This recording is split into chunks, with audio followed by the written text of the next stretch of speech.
ताई, आज तुम्ही तृप्ती देवरुखकर आहेत त्यांची भेट घेतलेली आहे, नेमकं त्यांच्याशी काय संवाद साधलेला आहे, काय? खरं तर आमच्या सगळ्यांसाठीच तसा हा इन्सिडेंट फार शॉकिंग आणि दुर्दैवी आहे. तृप्तीचा आणि आमचा परिचय हा गेल्या अनेक वर्षांपासूनचा आहे आणि ज्या वेळेला तिचा व्हिडिओ पाहिलं, तिच्या सोशल मीडियावर आम्ही बघितला, त्यावेळेला अनेक वेळेला काही असे प्रसंग आपण समाजात वावरत असताना होत असतात, पण काही ज्या वेळेला ओळखीच्या व्यक्तींना अशा पद्धतीचे अनुभव येतात आणि त्यांना एका माध्यमातून किंवा सोशल मीडियाच्या वतीने असे प्रसंग त्यांना मांडावे लागतात, त्यावेळेला खरंच म्हणजे एक निषेधार्ह तर आहेच, पण एक दुर्दैवही वाटतं. मी तृप्तीला त्याच दिवशी संपर्कही केला. इतर जे काही फॉर्मॅलिटीज होते किंवा पोलीस कंप्लेंट होत्या, तिच्याकडे असणारे सगळे जे काही प्रसंगाचे तंतोतंत जी माहिती होती ती सगळी देऊन गुन्हा तर नोंद झालेला आहे.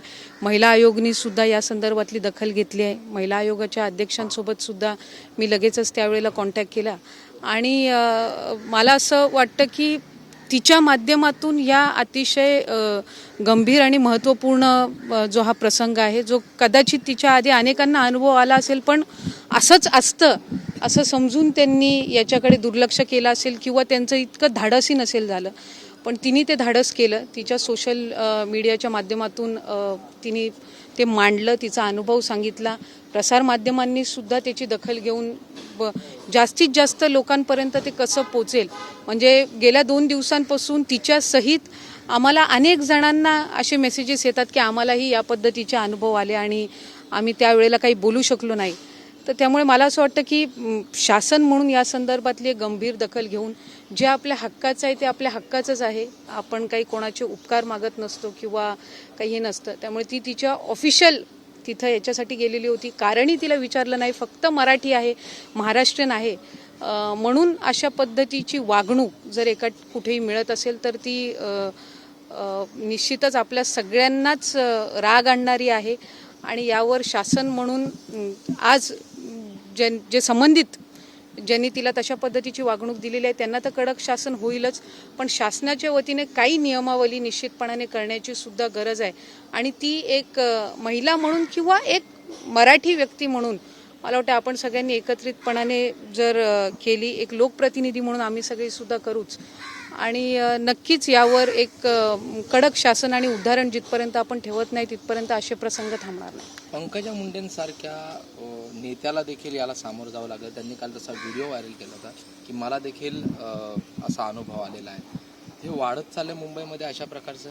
मला 2 या इन्सिडेन्सेसमध्ये हे असं वाटतं की तृप्तीसोबत ज्या वेळेला हा प्रसंग झाला त्यावेळेला लगेचच तातडीने तिने तो मांडला आणि त्याचे जे तीव्र पडसाद असतील ते आपल्याला सगळ्यांना जाणवले.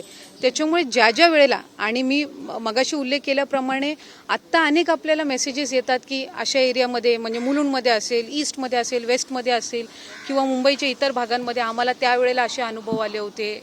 तर त्याच्यामुळे बरीच आत्ता जे आहेत ते आपले अनुभव सांगतात आणि मी म्हटल्याप्रमाणे बरेचसे असे प्रसंग असतात की जे आपण गृहीत धरतो की हे असंच आहे आणि हे असंच असतं.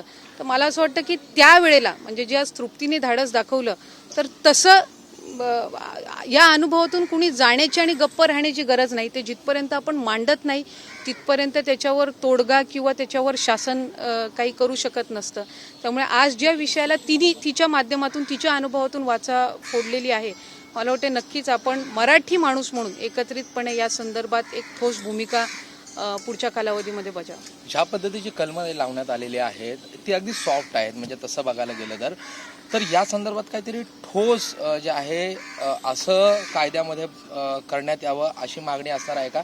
कारण जी कलमं लावलेली आहेत ती अगदी म्हणजे तेढ निर्माण करणे वगैरे सिम्पली बेलेबल. यात कसं आहे की जो प्रसंग तिने जशा पद्धतीनं तिथं नरेट केला, कारण त्या PI आणि DCPींसोबत माझंही बोलणं झालेलं होतं, त्याच्यामुळे जशा पद्धतीनं कंप्लेनंट म्हणून जो तिचा अनुभव असेल तो तिने किंवा तिची जी पूर्ण तक्रार असेल, डिटेल्स असतील त्या तिने शेअर करावा आणि त्यानुसार तिथं केली जावी. महिला आयोगच्या वतीने एक स्वतंत्र नोटीस बजावली गेलेली आहे. त्याच्यामुळे मला वाटतं ही अशी पहिलीच घटना असेल जिथं अशा पद्धतीची नोंद होत असेल. याच्या आधी तर असे कुणी म्हणजे केलेही नाही. त्याच्यामुळे हा पहिलाच प्रसंग आहे आणि एक याच्यामध्ये विशेष आहे ज्याच्यासाठी मी तृप्तीचा उल्लेख करेन की जे जसं घडलंय तिने तसं सांगितलंय. त्याच्यामध्ये वाढीव नाही, काही प्लस मायनस नाही, कुठं काही त्याच्यामध्ये आपल्याला आणखीन अधिकची सहानुभूती मिळावी किंवा हा विषय आता लाईमलाईटमध्ये आहे, फोकसमध्ये आहे, तर आपण आणखीन काही 4 गोष्टी जसं घडलं तसं तिने तंतोतंत सांगितलं आणि त्यानुसार तिथं तक्रार नोंदवली गेली. पण ही एक इंडिव्हिज्युअल हे आहे, पण त्याच्यासाठी एक म्हणजे एक निर्णय हा शासनाला कुठेतरी किंवा नियमावली ही घ्यावीच लागणार आहे. काही एरियाज रिस्ट्रिक्टेड असू शकतात, पण तुम्ही ते जनरलाइज नाही करू शकत. त्याच्यामुळे हा जो एक नियम आहे याच्यामध्ये शासनाला नक्कीच लक्ष घालण्याची गरज आहे. आणि इथले एक सामान्य नागरिक किंवा म्हणजे आपण सगळेच वेगवेगळ्या प्रोफेशन्समध्ये आहोत, पण शेवटी आपण मराठी माणूस आहोत. त्याच्यामुळे या संदर्भातली भूमिका मांडण्यामध्ये कुठलाही म्हणजे एक मराठी माणूस कमी पडता कामा नये आणि तीच भूमिका आमची सुद्धा राहणार आहे. थँक्यू. हिंदी में एक आज तृप्ति जी से मिले हो. मराठी बोलतो आणि हिंदीमध्ये बोलायचं. हां, दिल्ली वाला नजर क्या कहेंगे, आज उनसे बात हुई आपसे, किस तरह की मुलाकात थी, क्या मांग करेंगे आप अभी? 2 दिन पहले जो ये इंसिडेंस हुआ वो हम सब ने सोशल मीडिया हो या मीडिया के माध्यम से हम सब तक वो पहुंचा. तृप्ति के ऑफिशियल हैंडल से भी हम सब ने वो देखा है. बहुत ही अनफॉर्चुनेट इंसिडेंस है और खासकर जब से तृप्ति ने ये मुद्दा उठाया है तब से काफ़ी ऐसे जन हैं यहाँ के हमारे महाराष्ट्रियंस हैं, मराठी लोग हैं जो ये बोल रहे हैं कि हमने भी ऐसा कभी ना कभी एक्सपीरियंस किया है.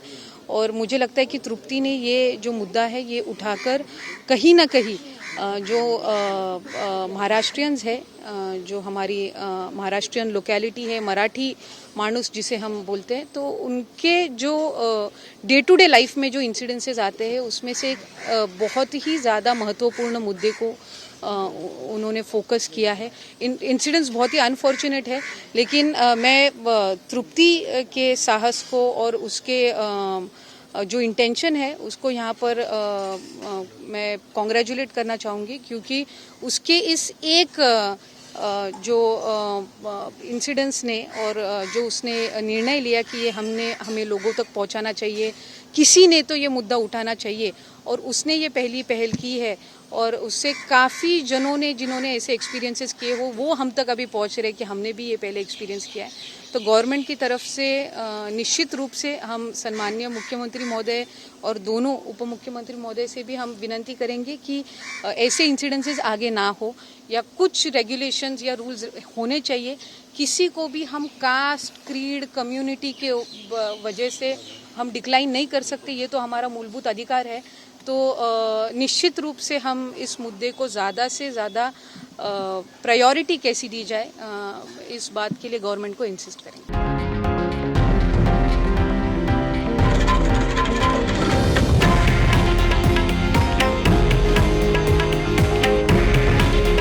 हे आहे देशातील नंबर 1 न्यूज नेटवर्क आणि आपण पाहत आहात TV9 मराठी. काळजी तुमची, हित महाराष्ट्राचं.